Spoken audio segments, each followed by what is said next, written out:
This report brought to you by the Richmond Club, where investors and high-growth companies meet.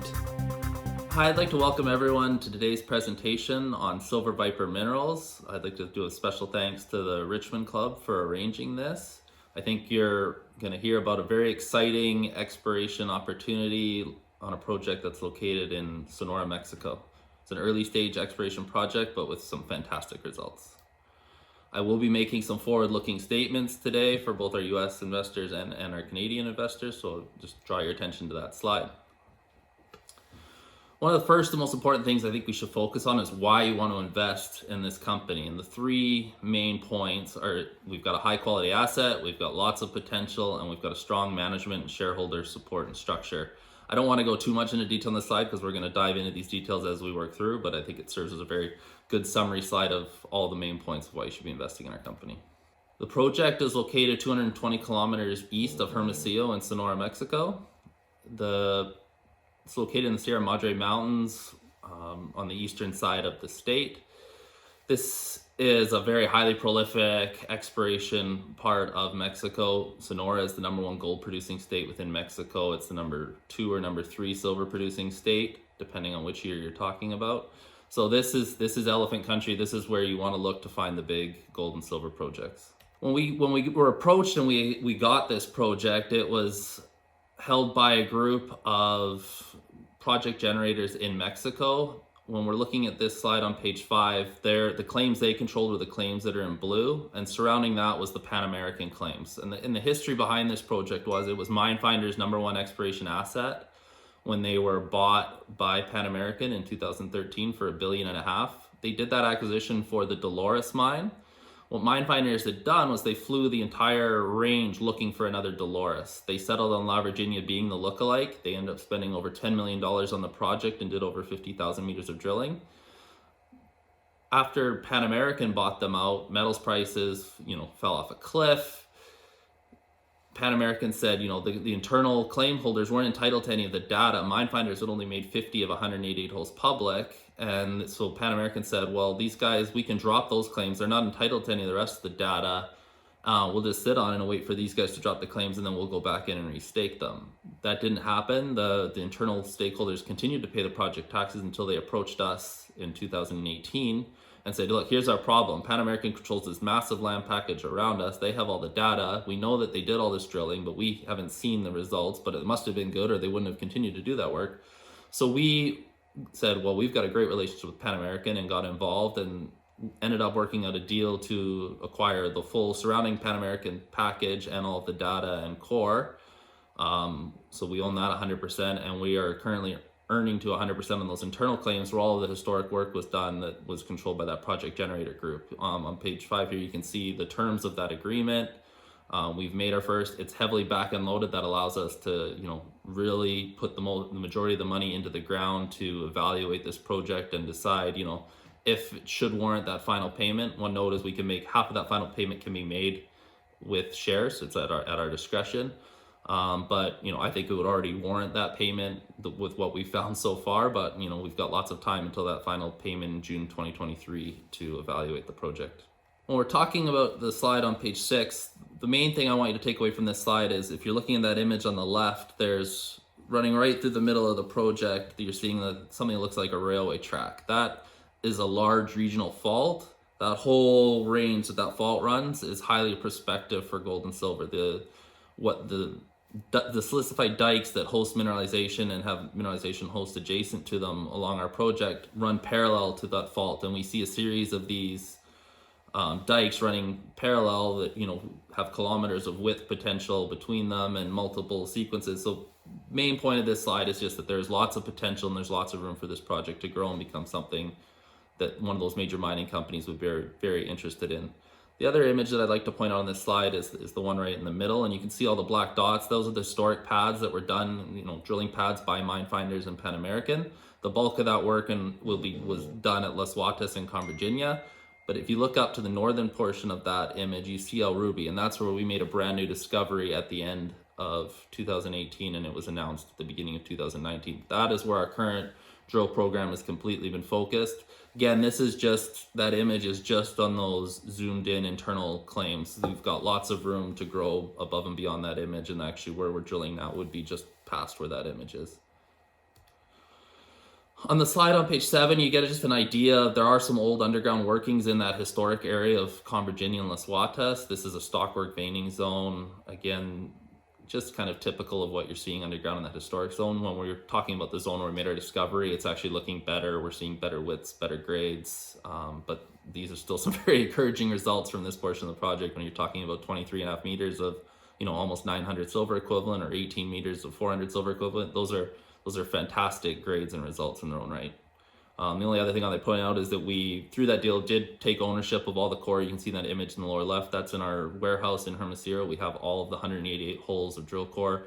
That means we can use that if we need to reassay any of it for a potential maiden resource that'll be coming on that historic zone. If our independent resource guys require it, we have the ability easily to pull all of that core and reassay anything that is required. What I want to dive into here is, this is where it gets really exciting for our group, is the discovery we made at El Rubi. It sits 5 kilometers north of where that main area that was explored by Pan American, along the same structural corridor that runs north-south, what we talked about with that railway track.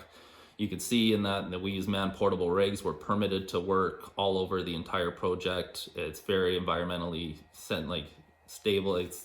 When we're done drilling with one of those pads, we pick up the boards, we reuse the wood, we put down some grass seeds, and you can't tell we were ever there drilling. It also, the man-portable rigs let us get into areas that historically they weren't able to because they were using large track-mounted rigs. The discovery hole that got the market's attention at the end of 2018 was 13 meters, averaging about 6.5 grams gold equivalent. Very exciting, but we've actually put out a lot of results that are even better since then. Moving on to the next slide, this was all the follow-up work we did after our initial discovery on the El Rubi area. This was a portion of the project that had never been explored. It had never even been sampled by mine finders or Pan American, which is, again, we got really excited and wanted to get involved in the project, as we had this historic area at Las Watas in Virginia that produced some great results. They're 50,000 meters. They never came out with a public 43101 on it, so we saw that we had that to fall back on. There's room for that to grow, but for us, and what gets our group excited, is the potential for new discoveries.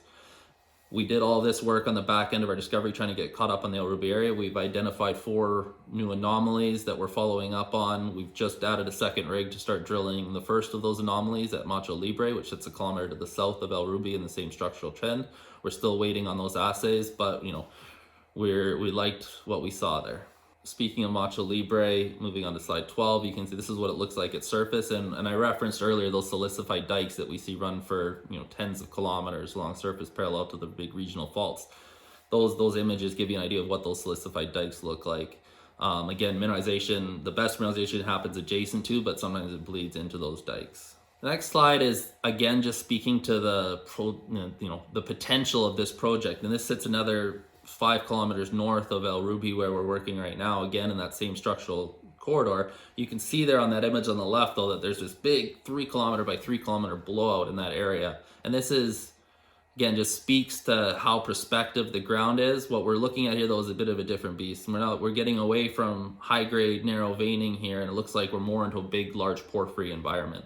It's not going to be our focus, but it's very exciting and interesting for our geologists. As far as our 2020 exploration plans are concerned, we've had an ongoing program. We've just had to pause that program for the time being while the world works through the current virus situation. But we've kept the rigs on site and are ready to start exploration again immediately once we get the okay and all clear.